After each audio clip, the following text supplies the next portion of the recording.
우리 인간이 외부 세계와 접촉할 때에 그 사용하는 감각은 시각, 청각, 후각, 미각, 촉각, 이렇게 5가지가 있다고 합니다. 이 감각들 중에서 시각이 80%, 우리 오양택 집사님 보면서 얘기하는데 시각이 80%, 청각이 10%, 기타 나머지 감각이 10%를 사용한다고 합니다. 그러니까 이 청각이 굉장히 중요한 거죠. 그만큼 인간은 주로 시각과 청각을 의존하며 살아갑니다. 우리가 보고 듣는 것에 따라 우리 삶이 형성된다고 해도 과언이 아닙니다. 그렇다면 제자로서 우리가 반드시 보아야 할 한 가지, 그리고 우리가 들어야 될 한 가지가 있다면 무엇일까요? 오늘 말씀은 우리에게 초라한 모습 뒤에 감춰져 있는 예수님의 영광을 보고 그분의 말씀을 들으라고 가르쳐주고 있습니다. 오늘 이게 핵심입니다. 1절 말씀해 보십시오. 엿새 후에 예수께서 베드로와 야고보와 그 형제 요한을 데리시고 따로 높은 산에 올라가셨더니 라고 말씀하고 있습니다. 베드로가 신앙 고백을 하고 난 다음에 예수님이 많은 고난을 받고 죽임을 당한 후에 다시 살아날 것을 말씀하신 후에 엿새가 지났습니다. 그러니까 베드로의 신앙 고백을 듣고 그 고난받고 십자가에 죽으시고 부활하실 것에 대해서 말씀하시고 난 다음에 엿새가 지났습니다. 자, 이 엿새는 아주 모든 사람에게 참 어색하고 불편한 기간이었어요. 지금 제자들을 안에 졸지에 사탄이라고 하는 말을 들은 베드로에게는 멘붕이 왔을 것이고요. 마태복음 16장 23절에 우리 충현영 기자님과 띄워졌는데 예수께서 돌이키시며 베드로에게 이르시되 사탄아 내 뒤로 물러가라 너는 나를 넘어지게 하는 자로다 내가 하나님의 일을 생각하지 아니하고 도리어 사람의 일을 생각하는도다 라고 하면서 사탄이라고 했습니다. 지금 6일이 지났는데 그 말을 듣고서 지금 베드로는 지금 어떻게 감당할 수가 없어서 지금 멘붕이 왔을 것이고, 그 다음에 제자들은 처음으로 예수님의 순환과 죽음에 대한 예고를 듣고서 감당이 안 됐을 것입니다. 곧 예루살렘에 입성하기만 하면 예수님이 로마의 압제로부터 이스라엘을 구원해내실 줄 알았고요. 그때 자신들은 예수님 좌우편에 앉아서 왕국을 통치하는 꿈을 꾸고 있었습니다.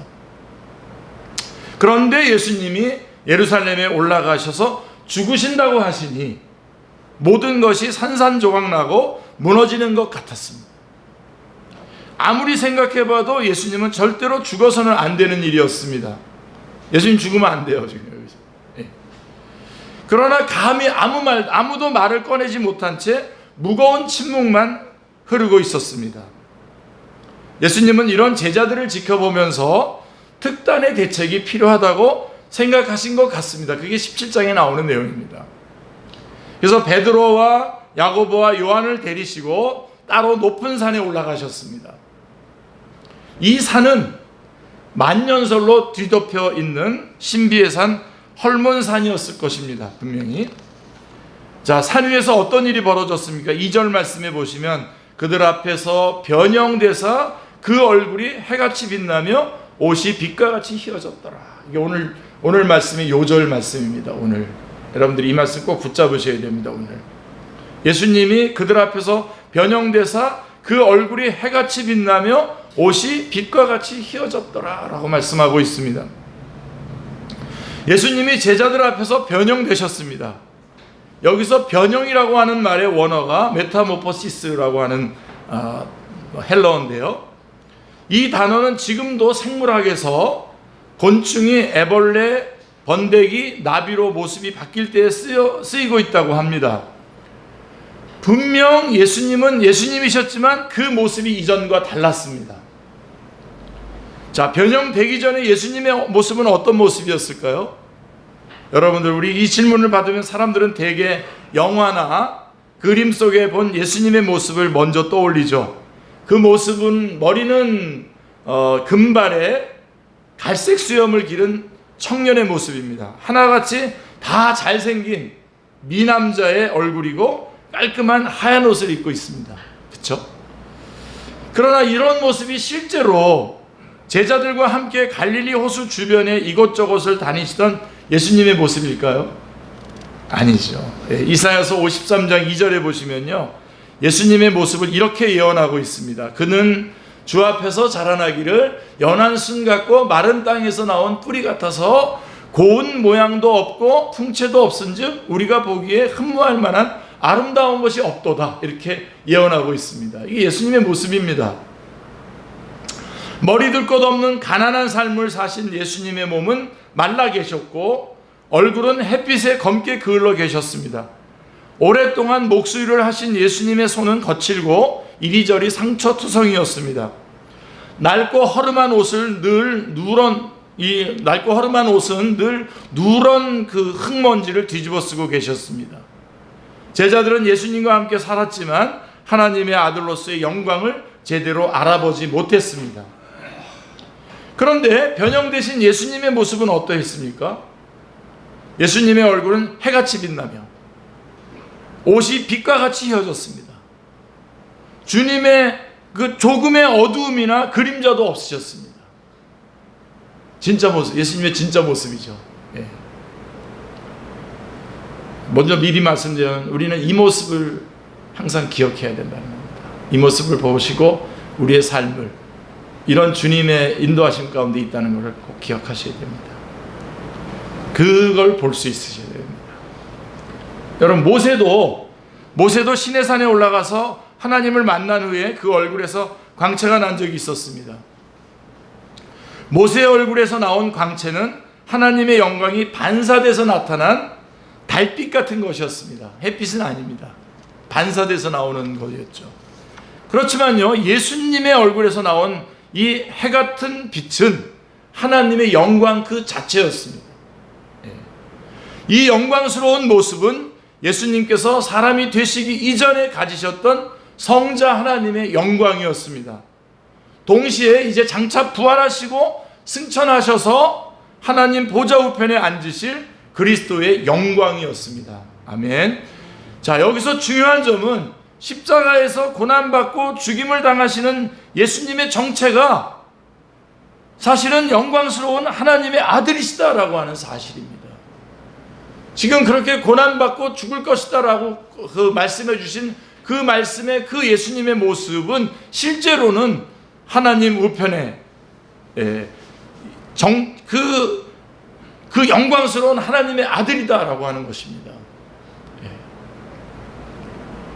오늘도 우리가 예수님을 볼 때 이 부분을 잘 보셔야 됩니다. 예수님을 우리가 어떤 모습으로 보느냐. 예수님의 고난 바로 뒷면에는 그분의 비할 수 없는 영광이 감춰져 있습니다. 그래서 오늘 우리에게 이 모습은 먼저 말씀드린다면 이런 고난의 예수 그리스도의 십자가를 통해서 이 영광의 자리로 들어가라는 겁니다. 지금 예수님은 근본 하나님의 본체로서 사람이 감히 가까이 할 수 없는 지극히 영광스러운 분이십니다. 그런 분이 우리를 구원하시기 위해서 이 땅에 오신 것입니다. 아멘. 교만하고 자기중심적인 우리들을 섬기기 위해서 종처럼 낮아지셨습니다.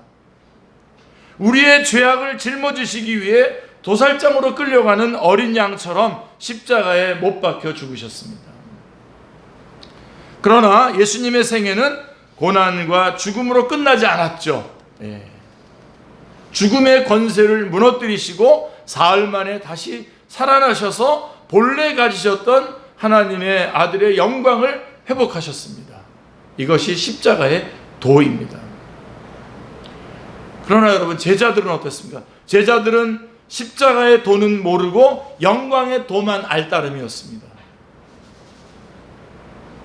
그들은 늘 승리만 있기를 원했습니다. 고난은 망하게 하는 것이고 죽는 것이고 그것으로 끝이라고 여겼습니다. 무조건 고난을 멀리하고 피하고 싶었습니다. 예수님은 이런 그들의 마음속에 고난의 모습 뒤에 숨겨져 있는 영광스러운 예수님의 모습을 각인시키고자 하셨습니다. 오늘 주님께서 우리에게 이 말씀을 주신 목적이 바로 여기에 있습니다. 해같이 빛나는 예수님의 영광스러운 모습을 마음에 품고 그들도 자기를 부인하고 자기 십자가를 지고 예수님을 따를 수 있도록 도우셨습니다. 바로 그곳을 바라보면서 우리는 이 땅에서 나를 부인하고 나에게 주어진 십자가를 지고 그 고난의 길을 묵묵히 갈 수 있는 것입니다. 후에 베드로는 자신에게 고난이 닥쳐올 때마다 이날 자신이 보았던 예수님의 모습을 떠올렸습니다. 이로부터 위로와 희망을 얻고 고난을 이겨낼 수 있었습니다. 그래서 베드로가 박해를 엄청 받았어요. 베드로 박해와 고난 가운데 있는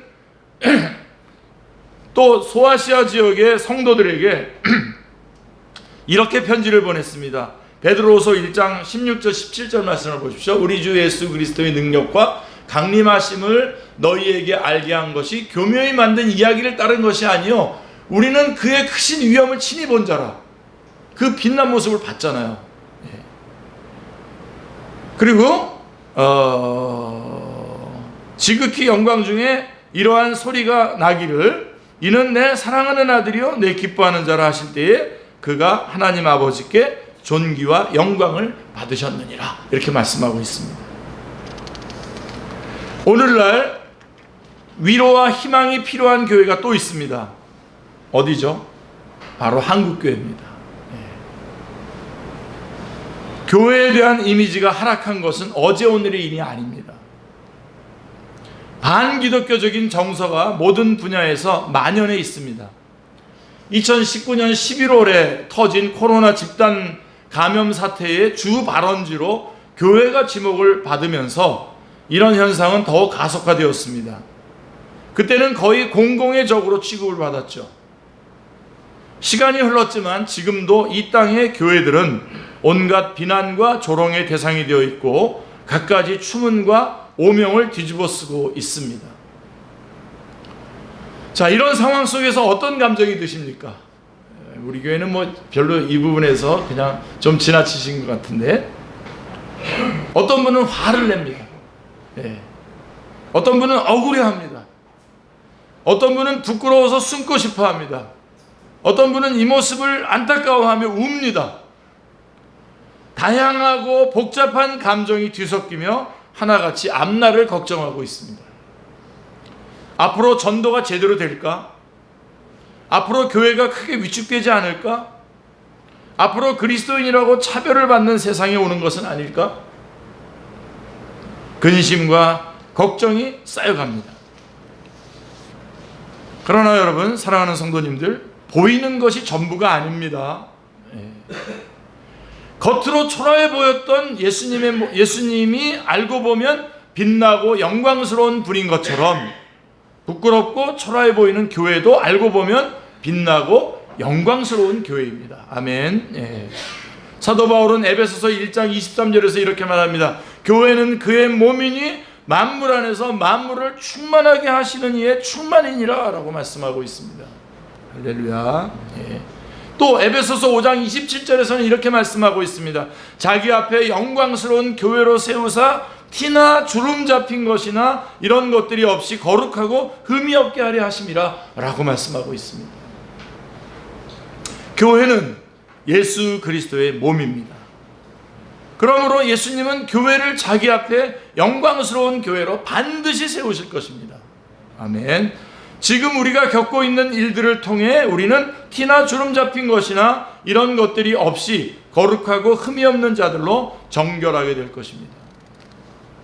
우리가 믿음의 눈으로 예수 그리스도의 영광, 교회의 영광을 바라보면서 위로와 희망을 발견할 수 있기를 기도합니다. 아멘. 자, 어떻게 하면 우리가 교회의 영광을 회복할 수 있을까요? 역설적이게도 교회가 영광만 추구하는 교회는 영광스럽게 되지 못하고 도리어 부끄럽게 되었습니다. 기독교 역사를 보면 기독교가 힘을 가지고 뭔가를 막 정복해 나갈 때 교회는 완전히 타락했습니다. 자, 그래서 오히려 영광스럽게 되지 못하고 도리어 부끄럽게 되었는데 고난을 당하신 주님의 뒤를 따르면서 자기를 부인하고 자기 십자가를 지는 교회는 영광스럽게 되었습니다. 우리가 이렇게 십자가의 길을 가기 위해서는 우리 안에 고난 뒤에 감추어진 영광스러운 예수님의 모습이 선명하게 각인되어 있어야만 합니다. 이 모습을 항상 우리는 기억할 수 있어야 됩니다. 우리가 오늘 말씀을 묵상하며 해처럼 밝고 빛나는 예수님, 눈이 부시도록 아름답고 영광스러운 예수님의 모습을 우리 영혼에 깊이 새길 수 있기를 기도합니다. 아멘. 예수님께서 번영되셨을 때에 누가 함께 했습니까? 3절 말씀해 보시면 그때에 모세와 엘리야가 예수와 더불어 말하는 것이 그들에게 보이거늘이라고 말씀하고 있습니다. 왜 구약의 수많은 인물들 중에 하필이면 모세와 엘리야였을까요? 두 사람 모두 이 땅에서 고난을 많이 겪었다는 공통점이 있습니다. 자, 모세는요, 저는 모세 요즘에 다시 묵상하면서 모세는 참 대단하다. 그 노예 근성에 찌든 이스라엘 백성들을 인도하느라 이만저만 마음고생한 것이 아니었습니다.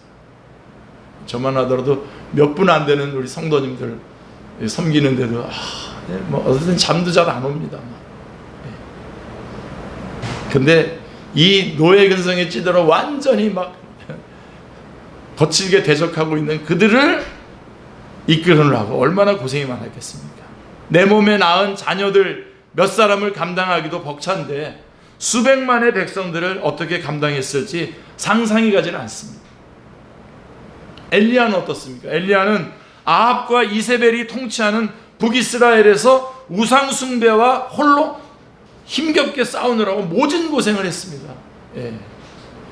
오죽했으면 주님 절 죽여주십시오, 제발 여기서 죽여주십시오라고 기도를 했겠습니까? 그게 엘리야입니다. 모세와 엘리야. 그런데 이 두 사람은 유대인들에게는 승천한 사람으로 알려져 있다는 또 다른 공통점이 있습니다. 여러분, 모세 같은 경우도 우리가 모세 지금 못 찾습니다. 그 무덤을 거기 보세요. 신명기 34장 6절 7절에 보면 벳부얼 맞은편 모압 땅에 있는 골짜기에 장사되었고 오늘까지 그의 묻힌 곳을 아는 자가 없느니라. 모세가 죽을 때 어땠습니까? 나이가 120세였으나 그의 눈이 흐리지 않았고 기력이 쇠하지 않았다고 했어요. 그러니까 지금 무덤도 없어요. 어디 있는지 데리고 가신 거라는 거죠. 유대인들은 그렇게 생각합니다.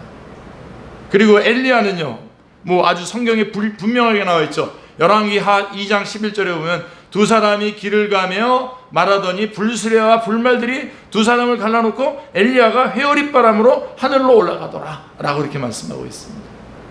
이분들 고생 죽도록 한 사람들이지만 또 동시에 이분들은 다 주님과 함께 그냥 바로 천국으로 이렇게 옮겨간 사람들이라는 것이죠. 고난으로 끝나지 않고 하나님께서 그들을 직접 데려가심으로써 영광스럽게 하셨습니다. 이 두 사람의 등장은 앞으로 고난받고 죽으신 후에 부활하시고 승천하실 예수님에 대한 예고편과 같았습니다. 제자들은 예고편을 보았으니 본편도 받아들일 마음의 준비를 해야 했습니다. 모세와 엘리야를 봤기 때문에 이제 예수님에 대해서도. 자, 그런데 실제로 제자들의 반응은 어떠했습니까? 반대로 갔죠. 4절에 보시면 베드로가 예수께 여짜워 이르되 주여, 우리가 여기 있는 것이 좋사오니 만일 주께서 원하시면 내가 여기서 초막 셋을 짓되 하나는 주님을 위하여, 하나는 모세를 위하여, 하나는 엘리야를 위하여 하리이다. 베드로는 예수님의 의도와는 정반대의 반응을 보여요. 예수님은 지금 다시 현실 세계로 내려가라고 하는 건데 그 현실 세계 속에서 나의 진짜 모습을 기억하면서 승리하면서 살아가라고 지금 말씀하고 있는데, 지금 베드로는 어떻게 하면 여기다가 집을 짓고 여기서 살자는 거예요. 여기 이곳 산 위가 좋다고 말했습니다. 달리 말하면 산 아래는 좋지 않다, 별로다라고 하는 말입니다. 산 아래는 문제가 산적한 곳이기 때문입니다. 산 아래로 가면 목자 잃은 양과 같은 무리를 섬겨야 합니다. 그곳에는 도끼눈을 하고 맨날 시비를 걸고 공격해대는 바리새인과 서기관들이 기다리고 있었습니다. 기다리는 곳입니다. 그러나 산 위에는 위대하고 훌륭한 분들만 있죠. 지금 예수님, 엘리야, 모세. 무례하고 공격적인 사람들에게 시달릴 일도 없고 무거운 현실 문제에 짓눌릴 일도 없었습니다. 나는 자연인이다 라고 외치면서 여기서 신선 노름이나 하면 얼마나 좋겠습니까? 그렇죠? 예.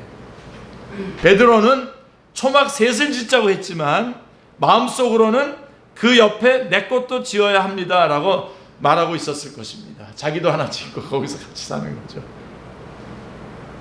베드로를 비롯한 제자들은 여전히 고난 없는 영광만을 바라고 있었습니다.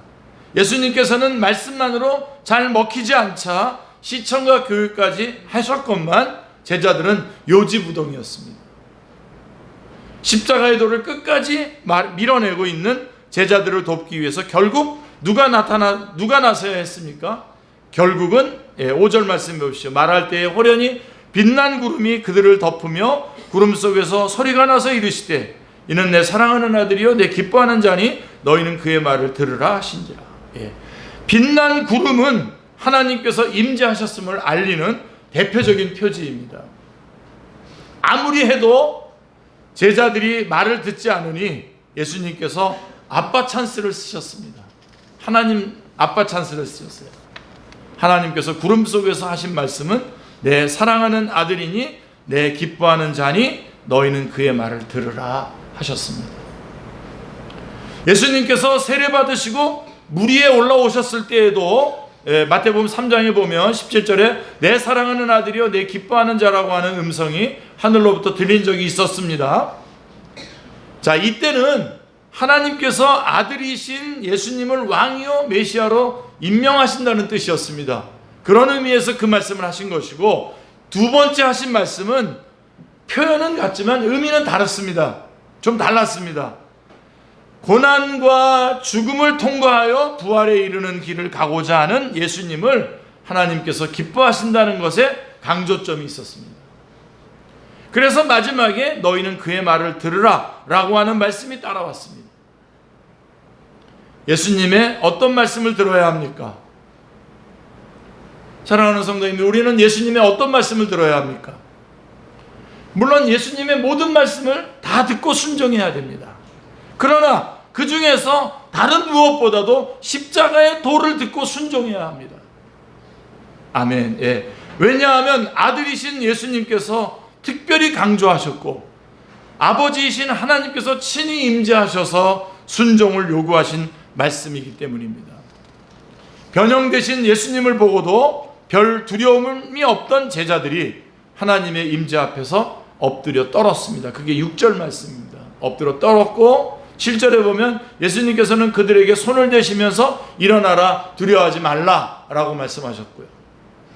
제자들이 눈을 들어보니까 구름도 사라졌고 모세와 엘리야도 보이지 않고 오직 예수님만 앞에 계셨습니다. 그게 8절입니다.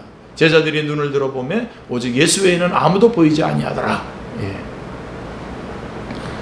황홀한 경험이 끝나고 현실로 돌아왔습니다. 오늘 우리의 위치와 같습니다. 이제는 산 아래라고 하는 현실 속에서 예수님의 말씀에 순종하는 삶을 살아야 할 시간이었습니다. 사는 게 힘듭니다. 현실이 녹록하지 않습니다. 한 문제를 해결하고 나면 또 다른 문제가 터지기 마련입니다. 내 몸은 하나인데 사방에서 요구사항이 쏟아집니다. 또 내 주변에는 왜 이렇게 나를 못 잡아먹어서 안달이 난 사람들이 많은지 모르겠다 싶을 때가 있습니다. 여러분들은 없길 바랍니다. 자, 이럴 때 우리는 어디로 사라지고 싶어집니다. 아무도 없는 곳으로 숨고 싶습니다. 회사에 가고 싶지 않습니다. 여기서부터 출발해서 자기만의 세계 속으로 이제 깊이 빠져들어갑니다. 이제. 그래서 어떤 사람은 컴퓨터 게임에 중독이 되죠. 왜요? 현실에서는 아무것도 아닌 사람이지만 적어도 게임 속에서는 왕이 될 수도 있고 전사도 될 수 있고 마법사가 될 수도 있기 때문입니다. 그래서 게임으로 들어가는 거예요.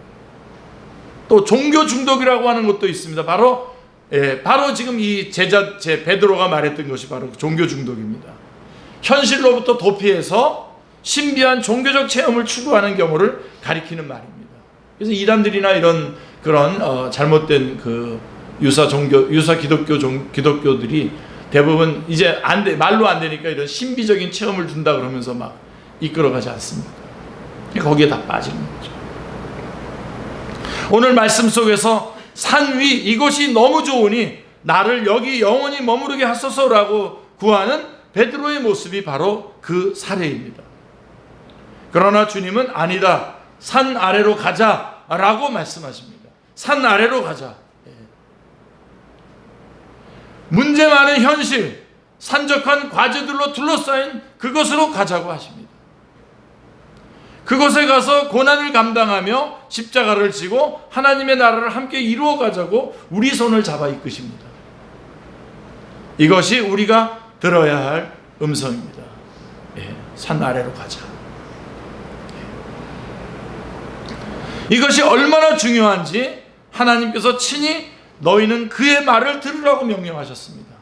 너희는 그의 말을 들으라. 그 말이 얼마나 중요한지 너희는 그의 말을 들으라고 하나님께서 말했습니다. 공부도 힘들고 일도 힘들고 사람과의 관계도 참 힘이 듭니다. 특별히 코로나 이후의 위기도 극복해야 하고 경제도 살려야 합니다. 전도도 쉽지 않고 한 영혼을 품고 섬기는 것도 쉽지 않습니다. 품어집니까? 한 영혼을 놓고 품는데 품어집니까? 여전히 자기의 인생을 살고 싶어하고. 그러나 여기서 우리는 뒷걸음질 칠 수 없습니다. 우리는 십자가의 돌을 붙들고 앞으로 전진해야 합니다. 믿음으로 전진하다 보면 어느새 우리와 함께 하시는 하나님의 은혜와 돌보심이 모든 문제를 하나하나 극복하게 해주실 것입니다. 아멘. 마침내 모든 것을 합력하여 선을 이루시고 우리 안에 아름다운 성령님의 열매를 맺게 해주실 것입니다. 복잡 다단하고 팍팍한 현실 속에서 변형되사 그 얼굴이 해같이 빛나며 옷이 빛과 같이 휘어진 영광의 주님을 바라보시기를 기도합니다. 복잡 다단하고 팍팍한 현실 속에서 이는 내 사랑하는 아들이요 내 기뻐하는 자니 너희는 그의 말을 들으라고 하시는 하나님의 음성을 들으시기를 기도합니다. 복잡 다단하고 팍팍한 현실 속에서 고난을 통과한 영광, 약함 속에서의 강함, 십자가 너머의 부활의 세계를 체험하면서 살아갈 수 있기를 주님의 이름으로 축원합니다. 기도하겠습니다. 하나님 아버지, 저희의 현실은 여러 가지로 막막하고 고난의 길을 거절할 수 없는 그러한 현실입니다. 그러나 주님, 오늘 말씀을 통해서 그러한 현실 가운데서도 십자가를 지시고 부활하신 그리고 영광의 주님으로 변형되신 예수님의 모습을 바라볼 때에 얼마든지 이 땅에서의 그 모든 현실, 팍팍한 현실들을 이겨내며 갈 수 있음을 오늘 말씀해 주셔서 하나님 감사합니다. 주님의 음성을 듣고 주님의 그 진짜의 모습을 보면서 이 땅에서 주어진 모든 삶의 현실 가운데서도 주님의 영광을 드러내며 살아가는, 얼마든지 승리하며 살아가는 저희 모두가 다 되게 하여 주시옵소서. 주 예수 그리스도의 이름으로 기도드리옵나이다. 아멘.